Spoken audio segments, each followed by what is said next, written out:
कल्पवृक्षस्य मूलाधिवासा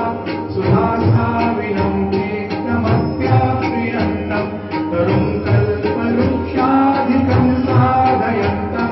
नमामीश्वरं सद्गुरुं साईनाथं सदा कल्पवृक्षस्य तस्याधिमूले भवद्भावबुद्ध्या सकर्यादिसेवां गुणां कुर्वतां मुक्तिप्रदन्तं नमामीश्वरं सद्गुरुं साईनाथम् अनेकाश्रुतातर्क्यलीलाविलासे समाविष्कृतेषान् भास्वत्प्रभावम् अहं भावहीनं प्रसन्नात्मभावं नमामीश्वरं सद्गुरुं साईनाथम् सतां विश्वमाराममेवाभिरामं सदा सज्जने संस्कृतं संनमद्भि जनामोदनं भक्तभद्रप्रदन्तं नमामीश्वरं सद्गुरुं साईनाथम् अजन्माद्यमेकं परब्रह्म साक्षात् स्वयं सम्भवं रामदेवावतीर्णं भवद्दर्शनात् सम्मुहितप्रभोहं नमामीश्वरं सद्गुरुं साईनाथम् श्रीसाईश कृपानिधे किल नृणां सर्वार्थसिद्धिप्रद युष्मत्पादरजप्रभावमतुलं धातापि वक्ताक्षमः सद्भक्त्या शरणं कृताञ्जलिपुटं सम्प्रापितोऽस्मि प्रभो श्रीमत्साई परेशपादकमलान् नान्यच्छरण्यं मम साईरूपधर राघवोत्तमं भक्तकामविबुधद्रुमं प्रभुं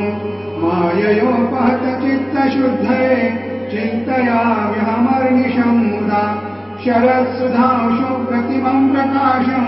कृपातपत्रं तव साईनाथ त्वदीयपादाब्जसमाश्रितानां स्वच्छायया तापमपाकरोतु उपासनादेव साईनाथ स्तवैर्मयोपासविनातुतस्त्वं रमे मनोर्मे तव पादयुग्मे भृङ्गो यथाब्जे मकरन्दलुब्धा अनेकजन्मार्जितपापसंशयो भवेद्भवत्पादसरोजदर्शनात् क्षमस्व सर्वान् अपराधपुण्यकान् प्रसीद साई सद्गुरो दयानिधे श्रीसाईनाथ चरणामृतपोतचित्तास्तत्पादसेवनरतः सततं च भक्त्या संसारजन्यदुरितोर्धवनिर्गतास्ते कैवल्यधाम परमं समवाप्नुवन्ति स्तोत्रमेतत्पठेद्भक्त्या यो नरस्तन्मना सदा सद्गुरो साईनाथस्य कृपापात्रं भवेत् ध्रुवम् रुसो मम प्रियान्विता मजबदीपिता हि रुसो रुसो मम प्रियाङ्गना प्रियसुतात्मजा हि रुसो रुसो भगिनी बन्धुहि श्वशुरसा सुवाई रुसो जगत गुरु साई मजबरी कधी रुसो रुसो न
युष्मत्पादरजप्रभावमतुलम्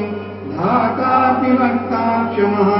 सद्भक्त्या शरणं कृताञ्जलिपुटम् सम्प्रापितोऽस्मि प्रभो श्रीमत्साई परेशपादकमलान् नान्यच्छरण्यं मम साई रूपधर राघवोत्तमम् भक्तकामविबुधद्रुमं प्रभुम् माययोपहत चित्तशुद्धये चिन्तयाम्यहमर्निशं मुदा शरत्सुधांशु पत्रं तव साईनाथ त्वदीयपादाब्जसमाश्रितानां स्वच्छायया तापमपाकरोतु उपासनादैव साईनाथ स्तवैर्मयोपासरिनाथ तस्त्वं रमेन्मनोन्मे तव पादयुग्मे भृङ्गो यथाब्जे मकरन्दलुब्धा अनेकजन्मार्जितपापसंशयो भवेद्भवत्पादसरोजदर्शनात् क्षमस्व सर्वान् अपराधपुण्यकान् प्रसीद साई सद्गुरोदयानिधे श्री साईनाथ चरणामृतपोतचित्तास् तत्पादसेवनरतः सततं च भक्त्या संसारजन्यदुरितोर्धवनिर्गतास्ते कैवल्यधाम परमं समवाप्नुवन्ति स्तोत्रमेतत्पठेद्भक्त्या यो नरस्तन्मना सदा सद्गुरो साईनाथस्य कृपापात्रं भवेद्ध्रुवम् रुसो मम प्रियान्विता मदबदीपिता हि रुसो रुसो मम प्रियाङ्गना प्रियसुता रुसो रुसो भगिनी